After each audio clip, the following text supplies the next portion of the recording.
Ladies and gentlemen, brothers and sisters, friends, enemies, and comrades, I'm supposed to be taking a break from this stuff because I just need some break from politics. But I can help and just give my 2 cents about what I saw on somebody's funeral, General somebody in Machakos today. Uh, yeah, yeah. Anyway, I just want to make a few comments here and there. I won't hold you, ladies and gentlemen. So if you're going to watch this on repeat or if you're going to join me while I'm still live, I'm not going to be staying here for long. Just the first order of business, you know what's up. Hit that like button, subscribe, share, comment, do all the good stuff that you're supposed to do. You know what's up, right? All right. Let's quickly just mention this whole SK Macharia stuff. As you can see, the topic is SK Macharia opens old wounds and rubs salt on them. Ay, ay, ay. Anyway, the first thing I want you to ask yourself. If you don't know what I'm talking about, please go watch. It's on the news. It was on the KTN, all that Kenyan news stuff. Uh there was a funeral somewhere in Machakos, I believe. I forgot. Was some general who died in a road accident sometime last week or whatever the case is. So it was his burial. But unfortunately, Kenya's culture, we have a really kind of funny culture of every time a politicians attend someone's funeral, they use that platform to air their views, the opinion of the day on matters politics and whatever is going on, instead of you eulogizing about the deceased. Okay, so Raila spoke, and also Macharia, SK Macharia spoke, and I want to start with SK Macharia's speech here because the number one thing, if you don't know, I'll just break it down. I didn't listen to the whole thing. The part that I listened to that I really want to emphasize on, which really kind of is relevant with what's going on in Kenya today, is that he said that the election since 1992 to the present one, there's only one election that was free, fair, and you know, whatever, which was 2002, which I've always said in this channel that in elections, Kenya has never had a democratically elected president except Kibaki in 2002. Okay. And Raila also reiterated that when he had the chance to speak, he said the same thing, you know. But my question is this, before everyone starts getting excited and, throwing tantrums and defending whatever the case is. Okay, I would like to ask yourself this. This is something that everyone should ask themselves. Okay, what was the need of revealing this now in 2025 at a general's funeral? Who stands to gain in all this? SK Macharia, who is a lawyer. I think, if I'm not wrong, he's a senior counsel. I've seen him argue in defense of Uhuru Kenyatta's victory in 2017. This same pinhead was defending Kibaki's victory in 2017. And he also mentioned that he was, I think it was him or the general, whoever the case is, him actually, he was forced to, do some things to make sure that Kibaki's victory was, realized. Okay, he said the vote was rigged by 1.8 million or something, votes that were illegal, that were rigged in favor of Kibaki. Now, like I said, it's not news to me because this is something that we've always known, but the fact that it's coming from this shady character named SK Macharia, whatever the case his name is, okay, this lawyer who's as corrupt as it comes, okay, after years of representing these stolen elections, okay, Now he comes out at his friend's funeral and tells us, oh, by the way, all those elections that you saw me defending at the Supreme Court, they were rigged. They were rigged. So my question is this: for any thinking, normal human mammal, okay, human being, why would this man come out in 2025 and, say this publicly? Kenyans have known this.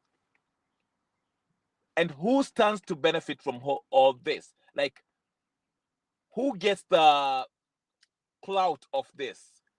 Who gets the brownie points? Who gets the street cred? The, what do you call it? Credibility for being the upstand, the stand-up guy, so-called stand-up guy in all this.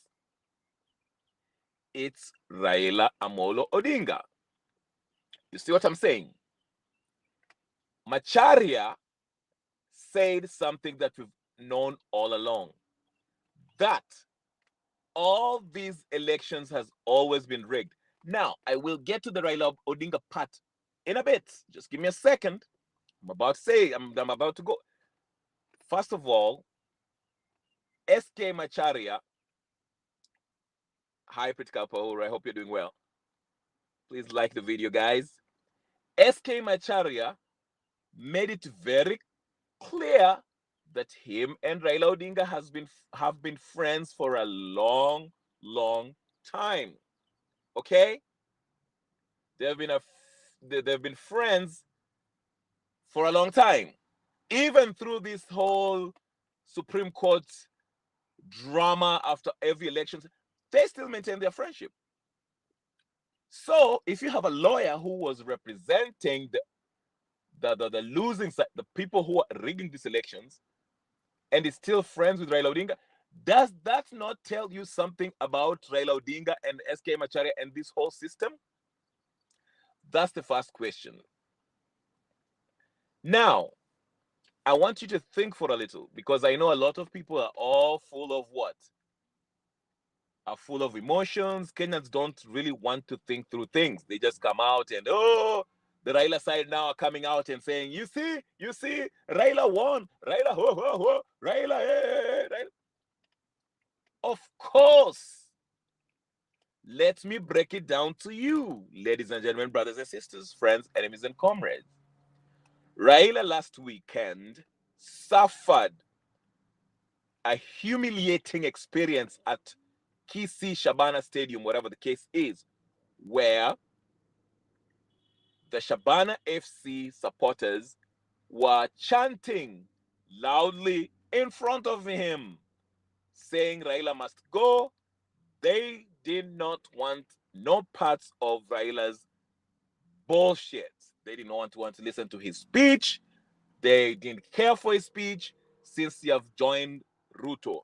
Now, of course, this comes after a day or two after he announced at KICC, whatever the case is at Bomas, when he had his little bro, Ruto, meet, and they had this MOU, okay?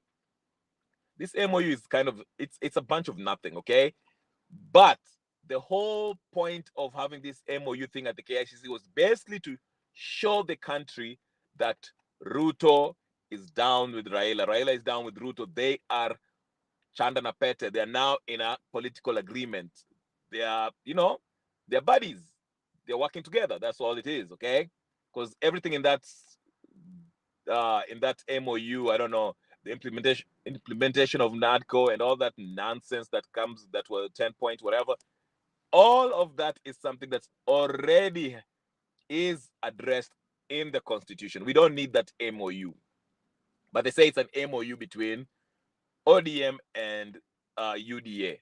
Who gives a hoot, okay, between those two? We already have it in the Constitution. We don't need two parties to announce that they're going to work together about, on this implementation of NADCO, which is illegal. Remember, the courts had declared that NADCO. But anyway, not to digress. I'm not going to that. Okay, that's not what I'm talking about. Raila's popularity currency.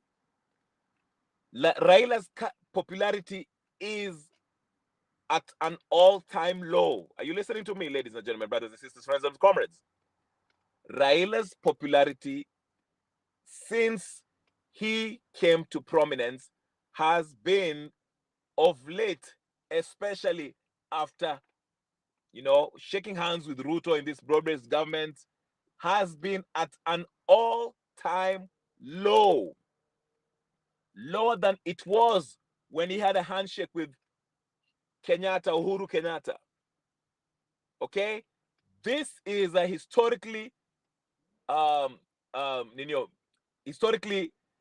has always enjoyed being a popular politician who is associated to the, as a figure that represents the Kenyan struggle. But after suffering the humiliation at Shabana, okay, even leading up to that, he didn't know. He just thought the people who are protesting against him are just people on X or on the internet making videos, but he couldn't imagine that people can come out publicly and shout him down like they did at Shabana.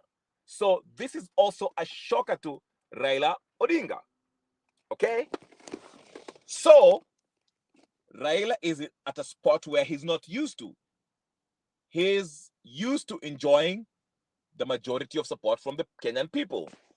So what can they do to kind of help sway the people's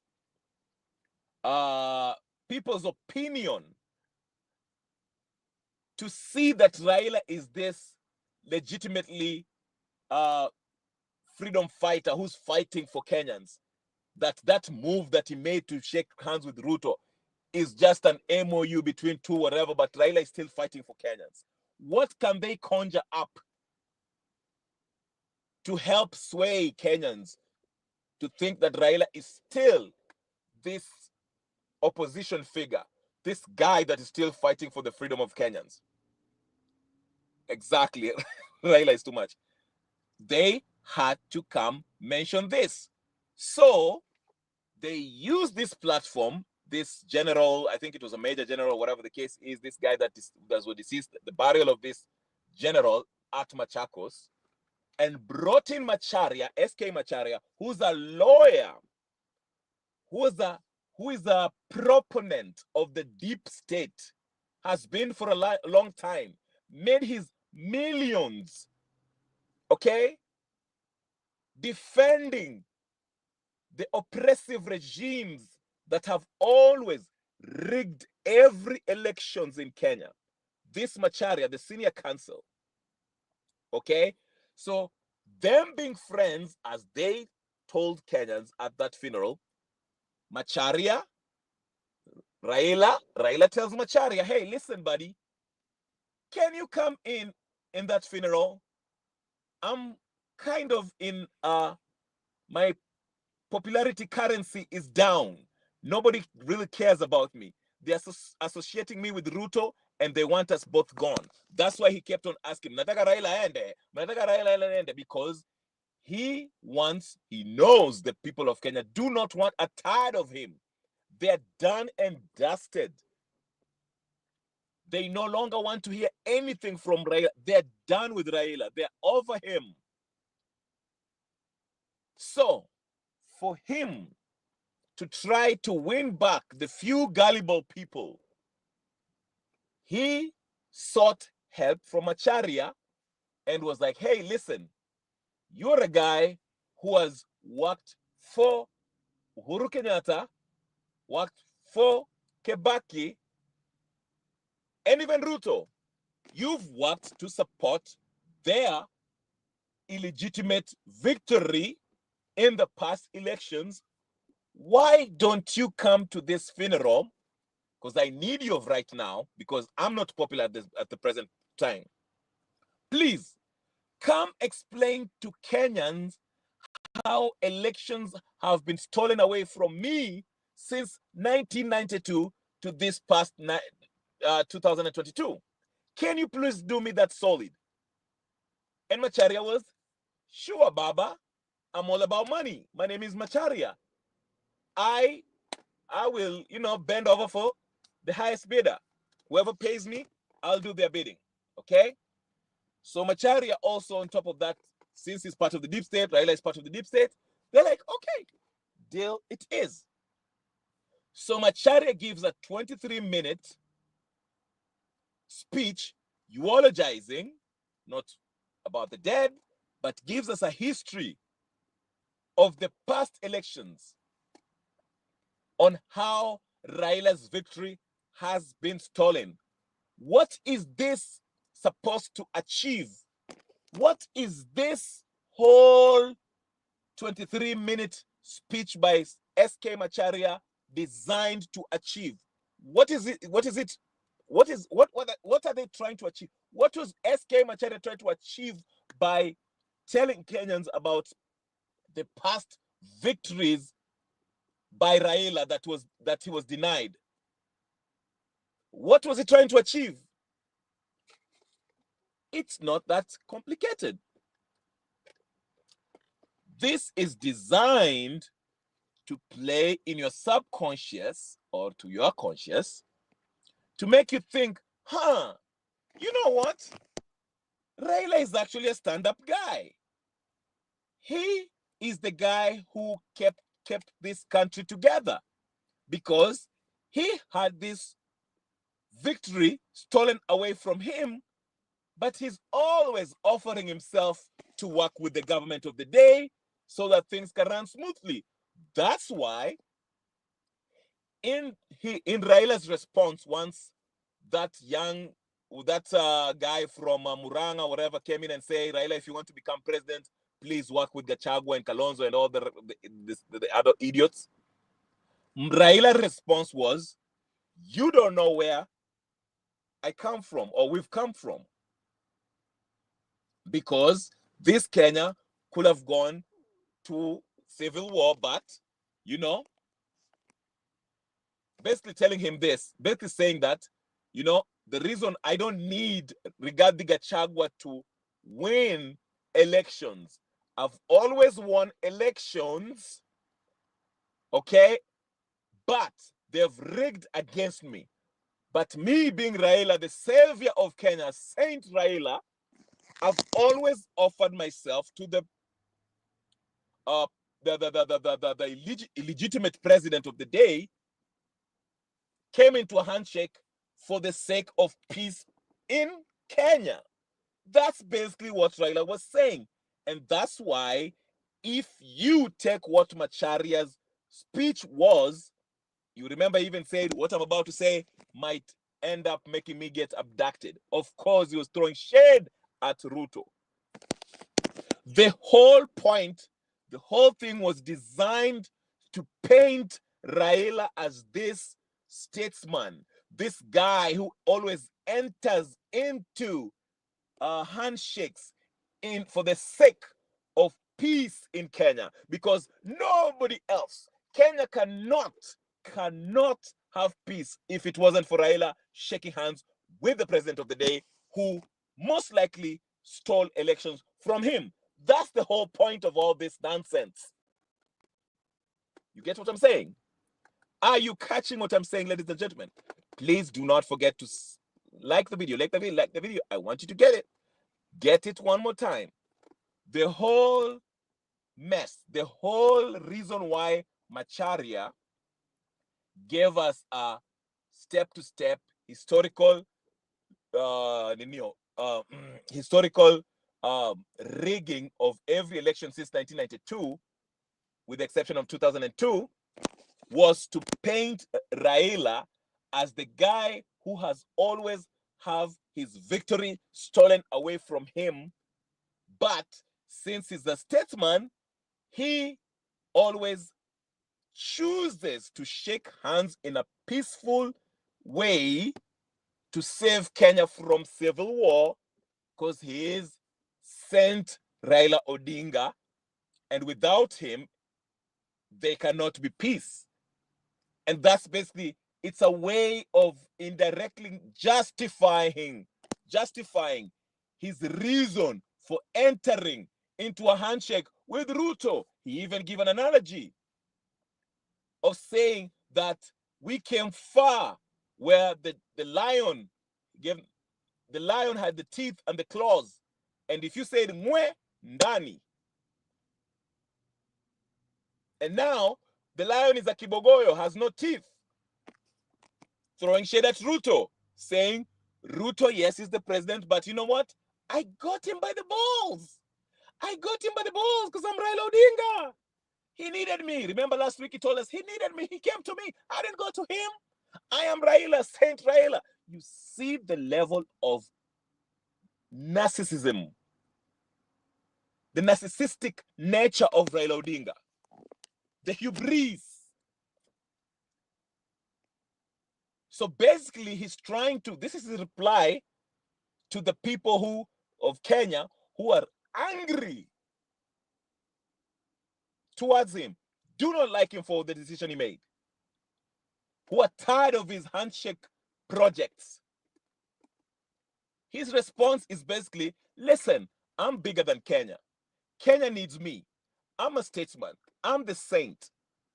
If you look at all those elections, I won all the elections, all of them, 2002, 2007, 2013, 2017, 2022. He even mentioned, hey, why haven't they opened the servers? You even saw when he said that Aaron Chariot was giggling, laughing. He couldn't help it because he knew what's up. But that's the main reason why SK Macharia is opening these old wounds. It's basically Raila using him to expose how victory have been stolen from him. But here is where we expose Raila. Here is where we expose Raila. Okay? And this argument we made numerous times. Raila Odinga, especially, I want to take 2017 as the perfect example, because on 2017, thank you, on 2017, Raila Odinga, your victory was stolen, as Macharia has told us. Macharia was one of those who were defending Uhuru. Uhuru aliapishwa as the president of Kenya, illegitimate president of Kenya. We remember the coronation that happened on his birthday, October 26th, 2017. The people of Kenya, not only your supporters, Raila Odinga, let me remind you this. He has to remind it. This retard, this octogenarian. The people of Kenya said enough is enough. We are tired of stolen elections. And they decided, Raila Odinga, we are going to make you president. Whether Uhuru likes it or not, we are going to have you get sworn in as the people's president. And millions upon millions, thousands upon thousands, drove from Mombasa, drove from Kisumu, drove from Nakuru, drove from every part of Kenya besides Rift Valley and Central, made their way to Uhuru Park. Even the police force of Uhuru Kenyatta could not stop the people. They tried to shut down all the media companies, but they couldn't. They risked their lives to see you. I've always maintained. I remember a young man who was in tears saying, traveling from Mombasa, he said, I don't care if they try to kill us on our way to Nairobi, Uhuru Park. If they kill me, let them kill me, but I will make sure that I reach Uhuru Park and see Raila Odinga, who apishwa as the people president. I even shed a tear watching that video. a man who gave his life, said, come on and buy, kill me if you want. All I want to see is to see it with my eyes that Raila Odinga is sworn in as the people's president. And if you don't remember, Uhuru Kenyatta was brutal. Uhuru was 10 times more brutal than Ruto. I don't know if some of you still remember. Uhuru Muigai Kenyatta was 10 times as brutal as Ruto is today. He will kill without thinking twice. Sent his most violent police force, Mungiki, who are dressed up as the police force to stop the people from going to Uhuru Kenyatta, going from Uhuru Park. But people of Kenya stood up in defiance, in rebellion, saying that we are sovereign. And our will as the sovereign people of Kenya has to be respected. And Raila shall be made and will take an oath as the president of the Republic of Kenya, whether Uhuru Kenyatta likes it or not. And there was no army or police force, even the ones that were being hired from Uganda, that will stop Kenyans from making their way to Uhuru Park. In fact, they were so overwhelmed, they backed up. There were some citizens who showed up with guns and said, "Kama ni kifo ni kifo." And when Raila got there and read the speech and said, "Higher, higher," the place erupted. Erupted. There was an earthquake. Because finally, people took matters to their own hands, said that we are tired of the whole rigging system. If you are going to rig in the ballots, then we are going to make sure our people that we chose, the person we have chose, will take an oath of office. Because we, the people, are sovereign. Not Uhuru Kenyatta. And that is the day when Uhuru and Ruto learned that the people of Kenya were sovereign.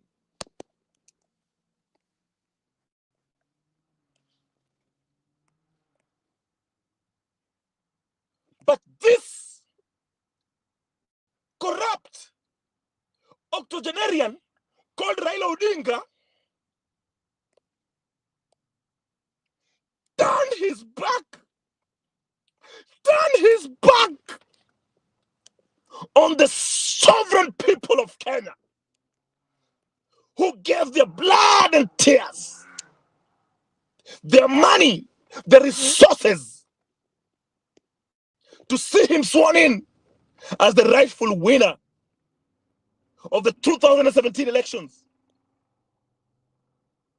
And he decided to shake hands with a very murderous, drunk son of Jomo Kenyatta,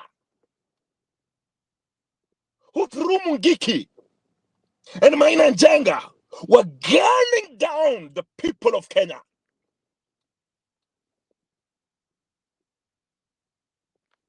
Raila spit on the graves of Sando, Baby Pendo, Baby Mora.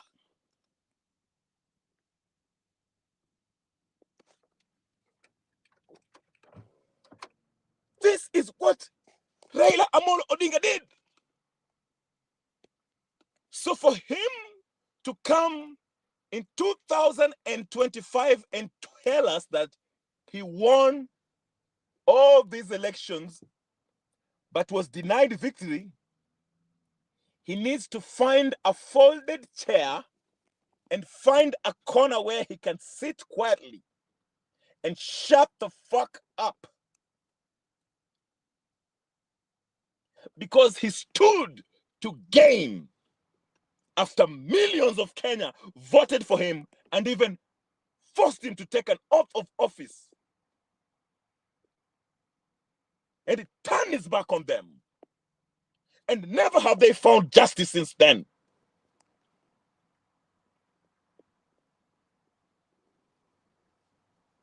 So Raila Odinga, miss me with that. The Kenyan people have defended you in all those elections that you claim that was stolen from you. The Kenyan people defended you and fought and died to see you get sworn in. But you turned your back on them.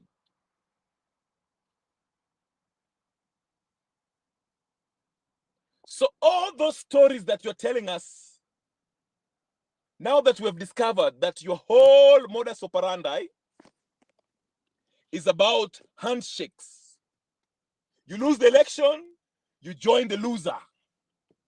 Na nakukatia mkate nusu, and you get your millions. That is your method of operation. So we don't want to hear it, Raila Odinga. SK Macharia. You can save that story for your grandkids. We don't give a fuck about Raila's stolen victory. Because after all, it's a stolen victory by design for him to enter a handshake and negotiate a deal, not for him to win an election and help take Kenya to the proverbial Canaan.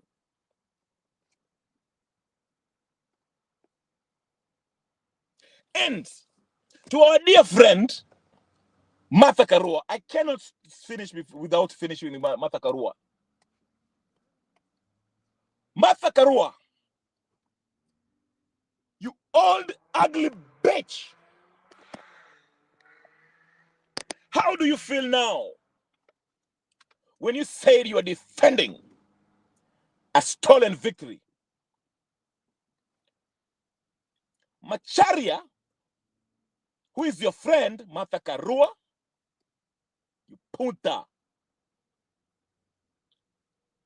knows that Kibaki stole the election. How do you feel, Martha Karua, when you're telling Kenyans of JKL, that, oh, I was an agent defending my Ninio? Where was your conscience, you ugly bitch? Where was your conscience? Oh, now you have a conscience in 2025. When Ruto is the president, now you want to act like your victory was stolen, and now you want to fight for justice in elections, electoral justice. Where was your conscience when Kibaki was stealing 1.8 million votes? Martha Karua, you fake fuck. Where was your conscience, Martha Karua?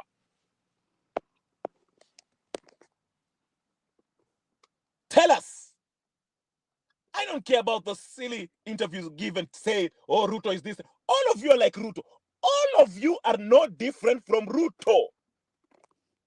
All of you, including you, Martha Karua. Wewe Raila, Kalonzo, Matiang'i, Uhuru, you are not different. If you defended a stolen victory, everybody knows.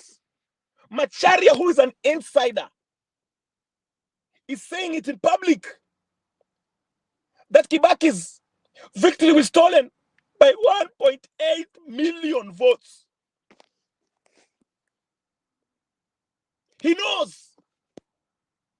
And Martha Karua, you also knew. But you still defended that. And even went and presided over his swearing in. Where was your conscience, Martha Karua, you ugly bitch?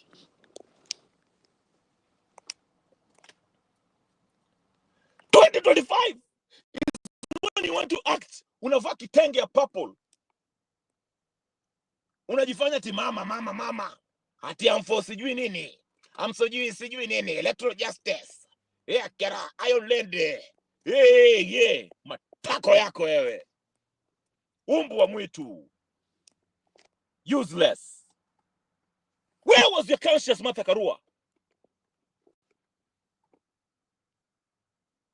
SK Macharia was an insider who was helping Kebake steal the 1.8 million votes.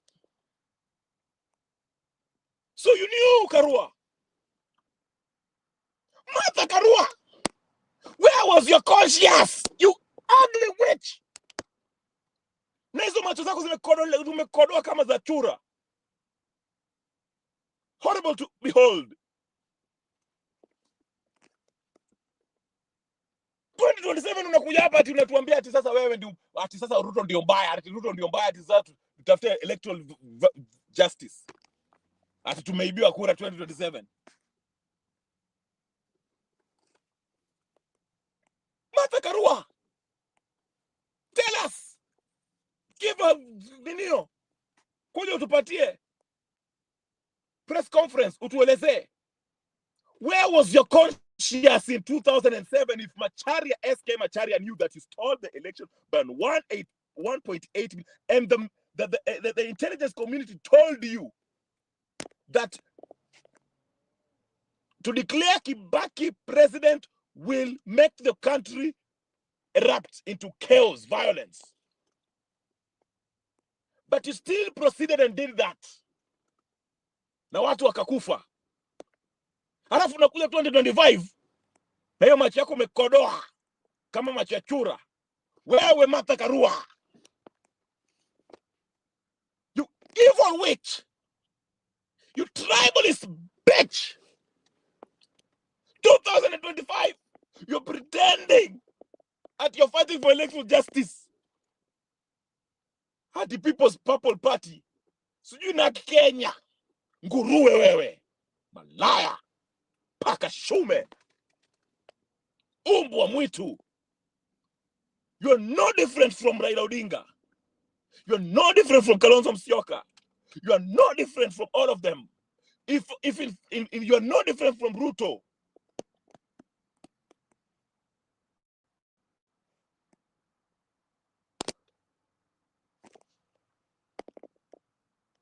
How do you feel? Martha Karua. Neke. Umbu wewe.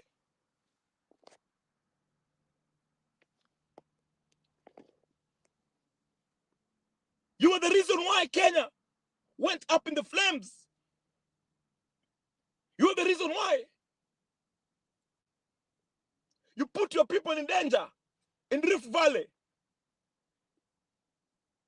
And Ruto and his thugs murdered innocent Kikuyus in that Kiamba church. Maina Njenga, who is now your friend, who you defended in Nakuru when he was Ninio. He was detained. Murdered innocent Luos in Naivasha. Martha Karua. Martha Karua. Where are you? Come defend the 1.8 million votes that was stolen, that Macharia told us about. Martha Karua. Umbwa wewe. The bloods are in their hands. Kibaki is rotting in hell right now. Rotting. Beside Jomo Kenyatta and Moi. They're all rotten in hell. Like rotisserie chicken. Rotten. And Raila is about to join them in a few years. And you too, Karua, for the blood that you shed, come defend it. Macharia ametuambia mliiba kura 1.8 million. Martha Karua. Yeah? Think bwana. Kuja utuambie. Umbwa wewe. Unajifanya ati 2025 unaenda kutetea sijui nani huko Uganda. Gasia. Ati you want to be president. Hey, I've started my channel. I've started my People's Purple Party. Purple is a gay color for gay people. It is even rumored you are a lesbian. Wewe Martha Karua wewe. Makende wewe. Umbwa. You need to be told. We are not going to spare you.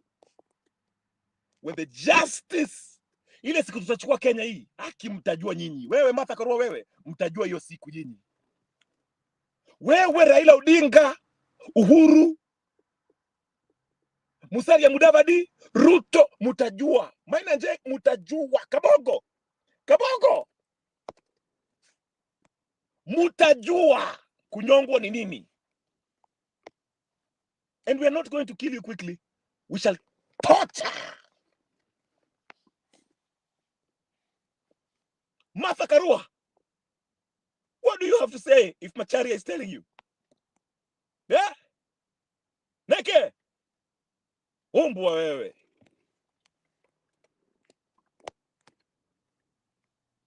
Hatunajifanya ati sijui. You are all in one team. Ruto, Raila, Karua, Matiagi, Natembea. Munajifanya ati nyinyi chezeni opposition hapa, sisi tujifanya tunaingia hapa tuanze kukasirisha watu alafu tuletele mizozo alafu tushikane alafu tuingie government. Matako yenu nyote nyinyi.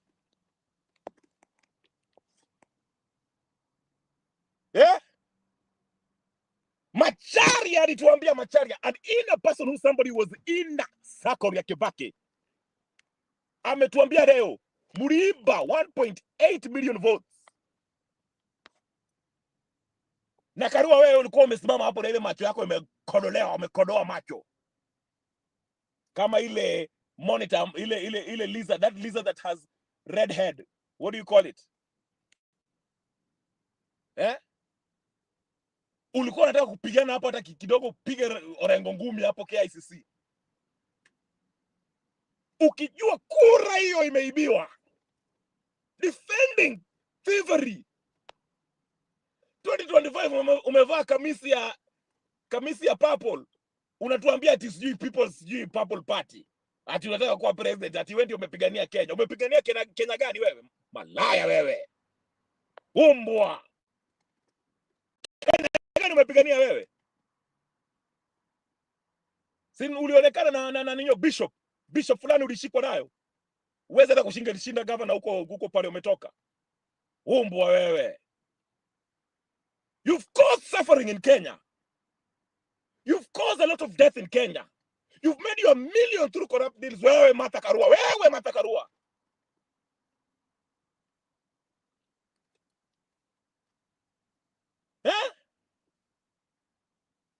Karua. Neke. Nguruwe wewe. You are just as bad as Raila Odinga. We are not going to spare you, my friend. The justice of the revolutionaries shall catch you very soon. Na tutawanyonga, hatutakuonea huruma, utanyongwa. Wembe ni ule. Ile wembe itamnyonga Raila, ndio itakunyonga na itanyonga Uhuru Kenyatta na itanyonga Ruto. Nyote tutawanyonga. Na itanyonga hata Kalonzo Musyoka. What do you have to say that? I want to hear a press conference by this idiot called Martha Karua. Kuja utueleze kinagaubaga. Why did you defend a rigged election that you knew the intelligence people told Kibaki that declaring yourself as the president of Kenya shall bring the country to a civil war, ethnic cleansing, ethnic strife. And that's why Kibaki is rotten in hell today. He was a Freemason. Let him rot. Tortured day and night through his eternity. Along Moi. Judgment. Karua, you're next. Wewe na Raila Odinga.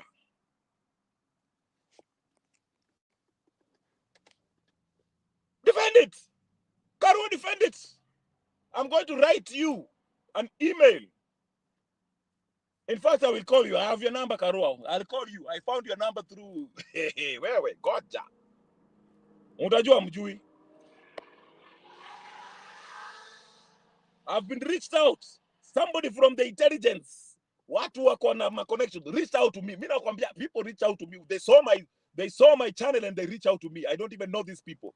They have information about these big people. Mimi nikashindwa hata I have to confirm. I have mpaka niende huko kwa FBI niwaambie, hebu can you confirm what these people are? Mimi sijui ni wakina nani. Wananiambia kuna namba hii. Wananipatia information ya ndani. I'm even scared. Ndio maana hata nataka nichukue break from YouTube kwa sababu nimechanganyikiwa. People are reaching out to me. Wameona video zangu wanasema wewe unapeleka ukweli. Wanapatia information kubwa ya hao wanasiasa. Hata nimeogopa. Hata nikaangalia hivi nikasema wacha nichukue break kidogo. Wacha nifanye investigation about these people first before I go with the information like this.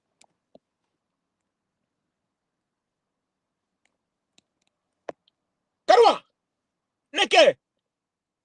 Umbwa wa mwitu wewe. Anyway. That's my daily. That's my daily. daily Karua what? Outburst. It makes me feel good. It's on my chest. It helps me feel good. I feel better. For real. Fuck that bitch. That fake fuck. Anyway, that's why I'm saying SK Macharia, you old fuck. Hurry up and die. Macharia, hurry up and die. You and Raila Odinga. You're 175 years old. Hurry up and die. Free up the traffic. There are young people in Kenya who need to live. Free up the traffic. Hurry up and die. Harakisheni mukufe. Mumezoeka mukufe. Ndio nawaambia. SK Macharia, as much as you came out and told us, it's, first of all, Macharia, you should have apologized. You have been defending this oppressive regime, illegitimate oppressive regimes of the past. Yeah? Umeamua ukuja useme ukweli saizi. Because you're trying to do Raila a favor. That conman ameona his fame is waning. Nobody cares about him. He's a liar. He's not even good at it anymore. Sasa he's jariburing ati acquire ati sasa acquire ati ya watu wamuone ati yeye ndio anapigania ati bado yeye anapigania wa Kenya. Wewe Raila wewe, umbwa. But I'm glad you came out and told us that, because now we can see how corrupt these people are. Raila, you don't earn any brownie points. None of it. If anything, mtu haezi kuibiwa kura mara 5 na akubali. The only way anaweza kukubali ni kama yeye anafaidika. So we are not buying it, Raila Odinga. We are not. Oh, we are not, Raila Odinga. We are not. Please, try again. Try another trick. Raila, you want another trick? Go put on a mankini and swim in the river Yala with the cameras on. Maybe we might believe you. Wewe na Ruto mutuna peleka kamiti na mtanyongwa by death sentence. Wewe Ruto, Uhuru, nyote na Karua. Hey. Hey. Kweli nyinyi ni machenzi kabisa nyinyi. Macharia, reveal more Nino of the past. Tell us how you stole it. Don't just tell us that. Can you please go ahead and tell us how they stole it? Walk a step by step. Leo kura ililibiwa. Muliongeza na ngapi? Umetuambia muliongeza na 1.8 million. How did they were they stuffing boxes? Somebody need. And he said he told the Cherera 5, you Cherera 4, you Cherera what? Haki ya Mungu. Yeah. Babylon is falling. Babylon is falling. Nyote. Nyinyi wa shetani waabudu shetani nyinyi. Nyinyi wakina Karua nyinyi. Wewe na Raila na Uhuru tutawanyonga nyote. Babylon is falling. Goja. Anyway, ladies and gentlemen. I feel good. I feel good. Raila, your fame, you shall never get that respect you used to get. Where you overplayed your hand. You've played your hand. Yes, I like Martha Karua. I like her so much. I would like to see her dead. That's how much I like her. I would like to see her dead. Dead. Die a slow, painful death. Yeah. That's how I like Martha Karua. Anyway, so like I said, Raila Odinga, you've overplayed your hand. Those days of tialala, tibim, tubum, tabam, tabam are over. You're done with. Kenya has had enough of you. And it's time to move on. If you don't want to retire, we shall retire you. If you don't want to retire, Raila Odinga, we shall retire you. Telling us about your stolen elections, your past stolen elections, will not help sympathize with you. Sympathy imeshaenda hakuna. Hata kama ulikuwa mara ya kwanza tulikuonea sympathy, sijui 2007 tulikuonea sympathy. Ukafanya ufala nyingine 2013. 2017 tukasema kwenda zako wewe. Wajinga wengine walikuwa wanakupigia na kutetea mpaka 2022. Hiyo ujinga imeisha. We are done. 2017. Wacha nikwambie kitu. Wakenya wacha niwaambie kitu. 2017 kama mtaki kutoa Ruto saizi, ati mnangoja mwende kwa ninio. Prepare for vita. Prepare. Kenya itachomeka. Kwa sababu no one will want to hear anything Raila has to say. No one will have to hear what Uhuru has to say. No one will want to hear about what. Itakuwa ni vita. Wacha niwaambie tu hapa mapema. Judgment. Nyinyi mnazungumza hapo mtakuwa right? Nani Uhuru Kenyatta has a private runway. Yes, this shit is funny, bro. This guy has a private runway in his fucking house. If shit gets tough, hata ingia kwa private jet yake eke mama ngina hapo na watoto wake and his ugly kids, and they'll fly out and go to Congo. You dumbass that voted for him and thought that he's a mudamaki, whatever the fuck it is, you'll be stuck up there unapigwa bunduki. And you take serious what these fuckers say. Like this Kachagwa bitch. By the way, Dorcas Akwapo DC. Akuna bahati yako mbali. I wanted to see this ugly bitch. But anyway, that's besides the point. That's besides. But Raila Odinga, let me focus on you. I'm so happy Macharia said what he said, because now the truth is they're exposing each other. They're exposing each other. These fuckers are exposing each other. These dumb fucks are exposing each other. That's why Raila Odinga was even saying Ruto is like a lion with no teeth and claws. Basically, Ruto is his bitch. He played him. And very soon, I don't think that bromance will last long. And if he has to last, he has to play Raila's fiddle. And that's how we're going to play this. But Ruto doesn't care. Ruto, at this point, I don't think he gives a fuck. All Ruto wants right now is to amass and steal as much as he can before he leaves that office. That's why he's fucking everybody up with the Shah and all this shit, because He knows if things go left, I can afford a private plane and go live somewhere in Bahamas with my ugly kids. That's the game plan. Yeah, that's what they're stealing. Same thing with that Macharia bitch.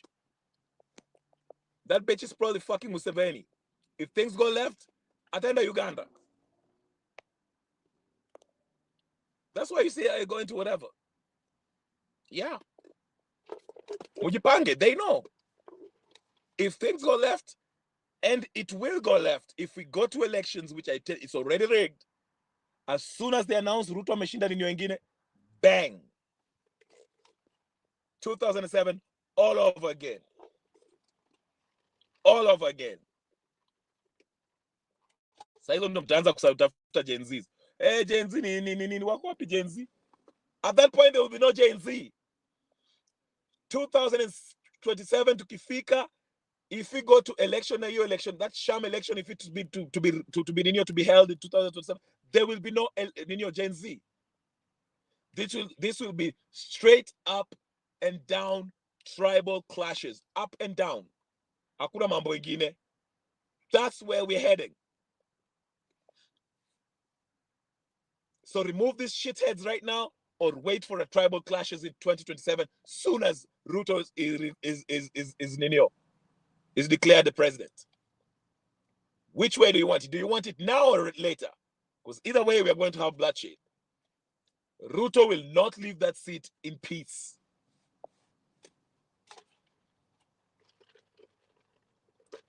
So yeah, it's up to you.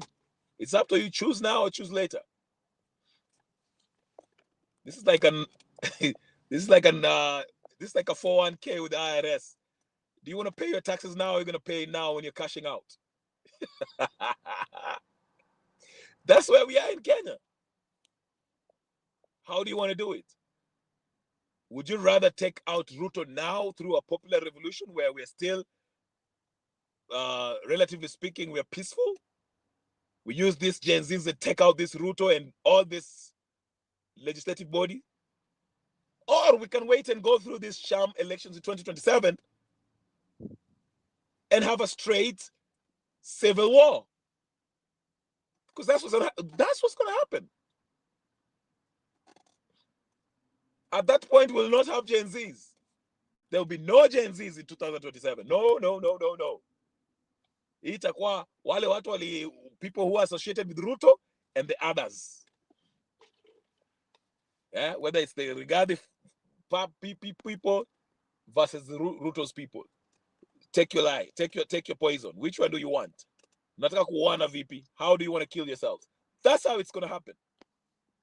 So while we are still together and we can steal the fuckery through this political class, why don't we join hands and take out this political class now that we still have some semblance of unity, rather than wait till the bullshit election happens and whoever is there announces the winner, which will be Ruto. Then, wait a minute. Did you hear what Aden Duale said today? Did you hear what Aden Duale said today? Okay, and your dumbass is still talking about, let's register 20 ID vote. Let's take IDs and go vote. Aden Duale wants to take half of Somali, make them Kenyan citizens and give them IDs and voting cards to go vote in 2027. Let's go register and vote. Let's go register and vote. We are going to win. We are going to remove Ruto. We are going to remove Ruto in 2027 through the ballot. Tutawangusha wote 2027. Yeye na Raila wataenda nyumbani. Tutawashinda kwa ninio. You are out of your fucking mind. Chezeni nyinyi. Power is not. Listen. Like I say, I will quote Professor Nkube from Uganda. Yes, thank you, James. He has to go now. I will quote Professor Nkube. He said, power is not given. You cannot go on election day and put a piece of paper in a box and wait for somebody else to count it and think you're going to remove that president from power, a president who shed blood in order to get that position. Of course, he was talking about Museveni. But I want to relate it to Kenya. Ruto, who used that Pegasus software, okay, to hack into the system, rig the elections, okay, gun down whoever he needed to gun down, killed people in order to get to the power. He shed blood to get into power. The same thing Uhuru did. They shed power in your blood to get into power. You think you're going to take him out by votes? You are out of your fucking mind. Duale ametuambia anataka kuchukua Somalians, bring them to Kenya, give them IDs, and let them vote. He said it publicly today. Lakini nyinyi mmekaa hapo, instead of, bado mnafikiria ati 2027 election will be a free and fair election. At 20 vote, we shall overwhelm Ruto so much with so many people, he will leave. Hey, wewe akikuwa nyinyi sengine akinaangalianga hivi tena. Yeah? Biblia inasema there was a time when Jesus looked at the people and he was moved to tears because they were so gullible. Sasa ingine naangalianga hata mnaenda kwa hizo channel zingine mnaongea mambo ya upuzi. Watu wengine wataenda hapo bado wanaongea ati tutatoa Ruto. Martha Karua atatusaidia kutoa Ruto. Let's vote for Martha Karua and Gachagua. Gachagua was hired by Moi to go harass Matiba. In Matiba's house, they went and brutalized Matiba's family. Brutalized Kikuyus in Central Province when he was a DO. Gachagua stolen a lot of money. 7 months ago, Gachagua was killing Gen Zs. Leo we are still, Gachagua ndio ni mtu ambaye anaweza kutoa Ruto. Are you fucking kidding me? Hai. Mimi naangalianga hivi naangalia tu hivi naangalia. Ni kwa ile channel zingine mtu anakuambia ati Fred Matiang'i ndio mtu wa kazi. He helped the education sector so he can work. Fred Matiang'i has a standing court order that he has refused to obey. Unafikiria akikuwa president atakuwa ana obey court orders ama ana obey constitution? Wacheni mchezo nyinyi. Martha Karua, who you have learned today, helped Kibaki rig the election of 2007 by 1.8 million votes, is the one standing today telling us about electoral justice, and he's telling you akichukua usukani ati he'll reform Kenya. Martha Karua wewe. Nitapiga duru hapa.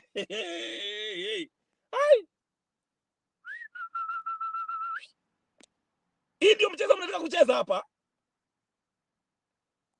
Mnaambiwa Somalia wanaletwa, watapewa ID na kadi ya kupiga kura. Mashini ndio hiyo wanaingiza watu wao IEBC. Halafu mnasema mnaenda kushinda 2027, mnaenda kutoa Ruto. Gen Z wakiwaambia tutoe Ruto saa hizi na tutoe washenzi wote hawa. Hamtaki? Mnafurahia? Gachagua sijui nini, Gachagua na kwa anaenda Inuru TV anawaambia sijui. This is the kind of game you want to play,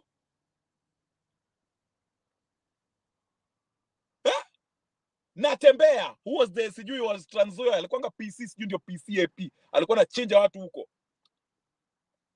Mshenzi huyu. Kalonzo, the most useless politician in the history of Kenya.